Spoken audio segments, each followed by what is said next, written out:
This video walkthrough is going to demonstrate how we can use Google Forms to make some mini assessments or quizzes. And in this case, we're going to make one that will grade it automatically for us, which can be a nice time saver for many of you, as we always can appreciate that. So Google Forms is an app that is a part of our Google applications, and it's available from any Google screen once you're signed in, and usually up here. It's going to be listed under the apps. I've begun one, and we'll just continue on, and I'll show you what I was doing and how I made it. So if we want, though, when we go here, we can just click blank quiz, and that'll take you to a new form, which will look like the one that I'm already working on. And right here is where we would name it, and you'll have that ability to do that. I named this one third grade math Common Core standard quiz. And we can also put in a description if you wanted to. You could put in the standards that it was aligned with, or some instructions for the students if they weren't sure what they needed to do. And right here is our first question. Now, in order for it to be self-grading, it really only works if it's multiple choice or true false, or something that has to be selected. Getting it to do the self-grading with other choices doesn't work quite as well. So let's take a look at how we make these questions and how we do the grading. I've already got two in here. One is just a straight multiplication problem with 3 choices, multiple choice, and the correct one I've got ready to go to be graded when students take the quiz. The next question is one that is a graphic. So it's just a picture that we are able to import, and I'll show you how to do that too. Now, so we have 2 questions. This is a true false. This is where we add another question. This can create a little divider for us to add a title or a description. Here's where we can add an image like the one I did here. This is if we wanted to add a video. So you could import a YouTube video or one from your drive that students in another kind of a quiz might be asked to watch a video and then answer questions related to that video. And this is just a way to add sections to the quiz. So you could divide it up into chunks if you wanted to as well. So let's move forward here and go to our third question. So we hit the plus button. And if we scroll down to our next area to add a question, I guess that's where we were here.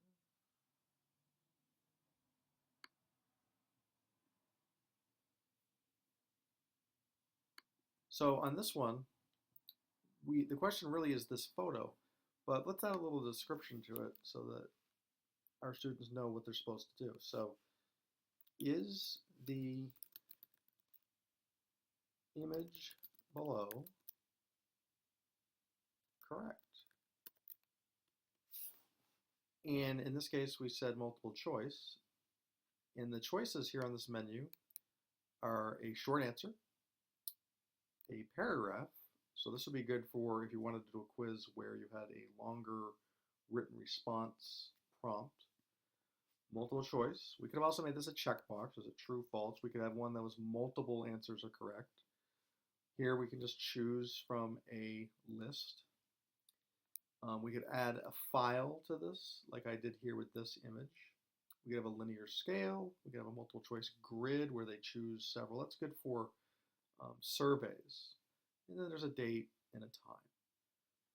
Now, the question itself is correct, is good, and it's ready to go. So let's move forward so that we'll do a new one, and I'll show you how this all works. So here's our next question. So this is going to be question number 3. And let's make this one another multiplication problem. So let's do, what is 8 times 4? So again, we want it to be multiple choice. Option 1, we just click there, and we can put in a possible answer. In this case, I'll put in 30. Next line, I will put in the correct answer, which is 32. And we'll give them one other possibility, and let's say it's 35. Now, this is how we get it to do the self-grading. If we go down here, we see it says answer key. So let's click that. And up here we have our point scale. What are we going to award for points for the question being answered correctly? We'll do a 10, let's do a 5 to 10 problem quiz. You could do 1 point or whatever scale you want to use. In this case, I'll just do 1 point. And then here, we're going to just pick which is the correct answer. So it's 32, and you'll see the green checkbox. We can also add feedback to these responses, which is nice. So if the student picked an incorrect answer, we can put in, sorry, let's work on our multiplication. And we'll just leave that as that. And we can also put in a correct answer feedback, which would be great job. We can also put in a link. So you can imagine you could use this as a way to direct the student to do more problems on their times charts. Maybe send them to IXL or another math-oriented website that you might use in the classroom. And that would be an ability to do it. So we could say IXL.com, and we'd say, please do, more multiplication problems. And you could put in the lesson or the number and just do add. And then you would hit save. I don't need to do that on this one, but you can do that, which is a nice feature. Now, this is the other part that we need to pay attention to as well on these questions. Now, I didn't do it on the first one, so let's go back up to the first one. Let's say that we wanted to edit something with this question. We just click in the area of the question. And right here, we could make this question appear again if we wanted to. We could delete it to get rid of it. But this is also good to know too. So we could put required. So we want them to come up with some answer there. And you can also shuffle the way the questions appear. Go to a section based on the answer. So with that section area that we have, we could break this up into parts. So if they answered a question incorrectly, we could send them to more problems that are related to the one that we gave them that they answered incorrectly. And you can just put in a description too. So again, a lot of features here that you can use. And I think if you just explore them, you'll be able to see them more and more. Let's do one more and just see how this works with adding an image. So we're going to do another question. And we'll say something again like we did on that other image. Look at the image below and answer the prompt. And we just click on the image button. And now we have all kinds of choices. We could take a snapshot of something with the webcam. We could do this by, and then it just asks for permission to use it, so we don't need to do that. By URL, which would allow us to do a link to a website. We could grab something from our albums or something from the Google Drive that we have in our own drive. We also can just do a Google search with their stock images.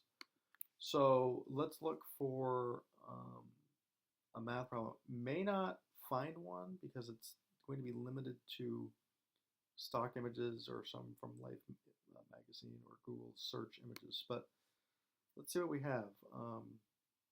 Let's see if they have one on math fractions. And here we go. So this is a really good one. So let's grab one of these photos here. So let's grab this one. And we just hit select. We'll import that photo. We can also resize it. This one's pretty big, so we just drag it from the corner and make it even a little bit smaller. And so let's take a look and say, look at the image below and answer the prompt. So let's say that we need to just make that a little more clear. So we're going to edit this by clicking there. And we'll say,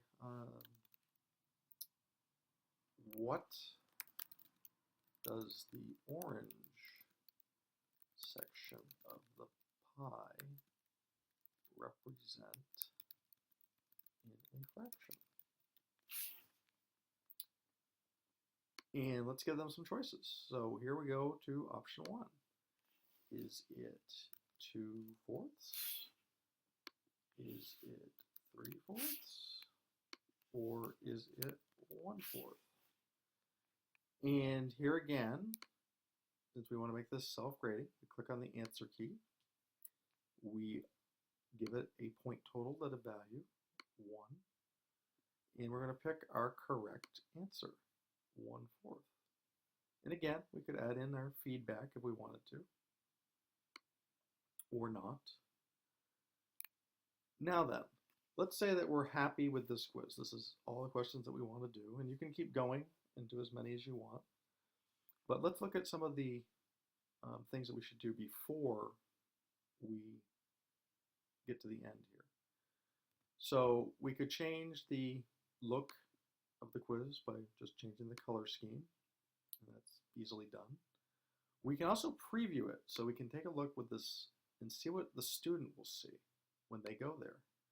And you'll see here, there's the title, and it says to them that this is a required question. We didn't do that on all of them. This is the one that we did. So they won't be able to submit this quiz unless they answer that question. And you might want to do that with all of them. So they would just pick the correct answer. They would move to the next question. And then I noticed here, oh, we got 2 things that really don't need to be there, so we'll have to fix those. And then there was our next question, and we didn't really number that one either, did we? So we probably should do that. And then we have our other question. And then what they would do is they would hit submit. But we don't know yet who they are because we didn't ask them what their name was. But there's also another way that we can find that out. So let's go back to our quiz and let's fix some of those problems.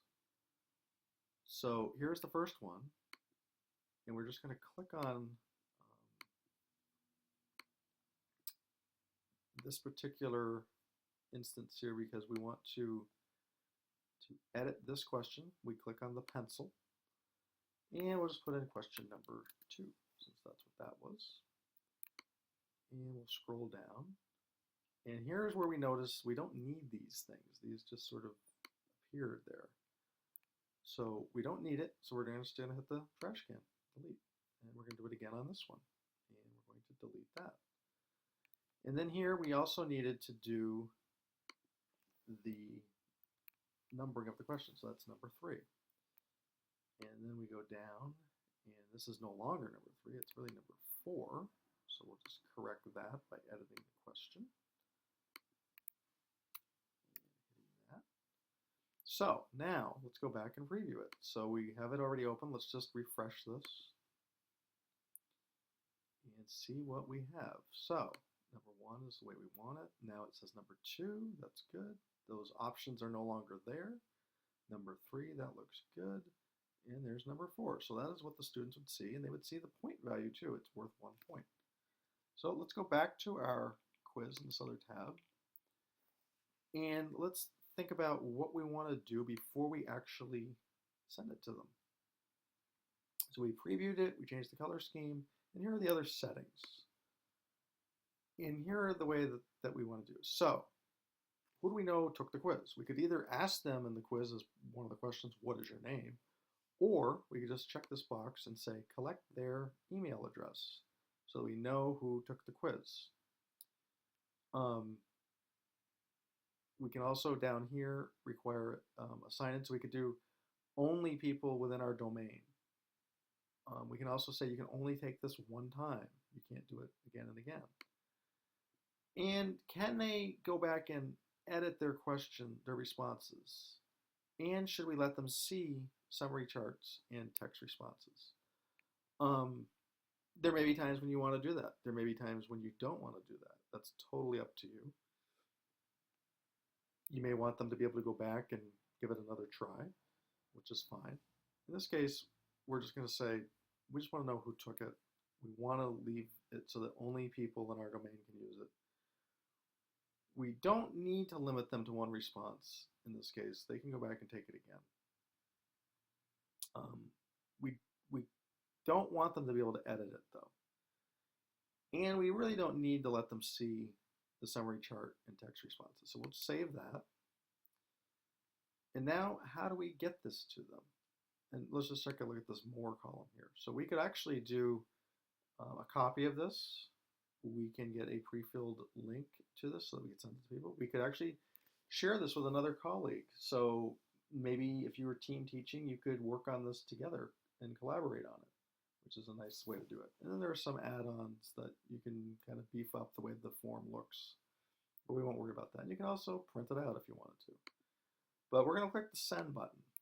Now, depending on what setup you have, we could distribute this any number of ways. We could simply email the quiz to the person that you wanted to have take it. We could copy this link that they would click on and it would take them to it. Or you could embed this actually in your website. So again, multiple ways of getting this out there. For the most part, we would be using Google Classroom. So we would just copy this link and then put it in our Google Classroom. And that's what the students would click on. They would go to the quiz like we saw in our preview. They would take it. They would submit it. And then we would get some results. And that'll be the next phase of this tutorial.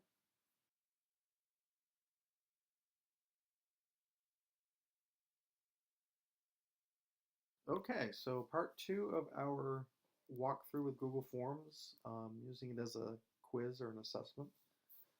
We had a person take our quiz, and we can tell that by looking at our responses. We now have one person. So we just click on that, and we can see this in a few different ways. So we just have one person responding, so we can look at the summary, which is already here. And here we see that the insights tells us what the numbers are for the people who've already taken it. 3 points possible, or 3 of 3. Average is 3 points, of possible 4 points rather. And that's our range rather of 3 of 3. So here's a little graph showing us that this person got 3 points out of a possible of 4. And the most frequently missed question was number 2, because that was the one that this person got wrong. So there we see a graph. So you can imagine as we have more people take this, how this graph might look, where we have percentages, how many in the class got a question wrong. So with more numbers of people taking these quizzes, you can start to see some trends, like did this question result in people getting this particular answer wrong more than another? Let's say that they said it's 36. So what's going on here that they think 9 times 3 is 36? You might think, well, we need to do a lot more multiplication reinforcement work. Same will be true on every other question. And let's look at the one that we did get right here. We got number 3 right. We got number 4 right. And the one that we got wrong is in gray, which was number 2. And instead of 1/4, the person said it was 3/4. Now, the other way that we can look at these numbers is by individuals. So right now, we don't know really who answered that. We do just because of the fact that this person was the only one that showed up. But we don't know if these were more people involved here, who exactly got it wrong. So what we would do is we look at the individual breakdown. And we could see exactly how it appeared to that student. And we see right here, it was this person. They took it one time, one opportunity. We can print this out if we wanted to, and we can release the score to them as well, so that they'll get a response back that this was your score. And here, checkbox indicating it was correct. The second question was wrong, and telling us which one was the correct answer. The third and the fourth questions were correct. Here it tells you when they took it, so you know when it was taken. The other thing that you can do too with these responses is you can, by clicking this little button, create a spreadsheet of these responses. Create a new spreadsheet. So we just do create, and Google Forms will create it and put it here in a different kind of form. So you can start seeing, as we have more people take this populating in this fashion. I think the graphical look will be the most beneficial for you to look at as a quick snapshot, but you can certainly accumulate more data here if you so chose with a spreadsheet. And you can also at any time say, you know, we're not accepting any more responses. I'm closing this quiz by just sliding that off. So that's really the way that you can utilize Google Forms as an assessment, as a quiz. And the key with these videos is that you can go back, pause them, back up, look at them again, try one side by side and walk through. It's a pretty straightforward approach. And I think it can be really beneficial for you as exit tickets when you're doing a math unit, or if you're doing any subject. Writing prompts, like we mentioned in the first video, it's a good way to do that too. The self-grading, I think, is great for multiple choice quizzes that you might want to do. And I think most students enjoy doing it in this format. It can be graphical, like we showed you by adding photos. It's kind of a fun way to mix it up, and they can get an immediate response too as to how they did. So that is our example of Google Forms as a quiz or an assessment, and then reviewing the information from the results in the responses section.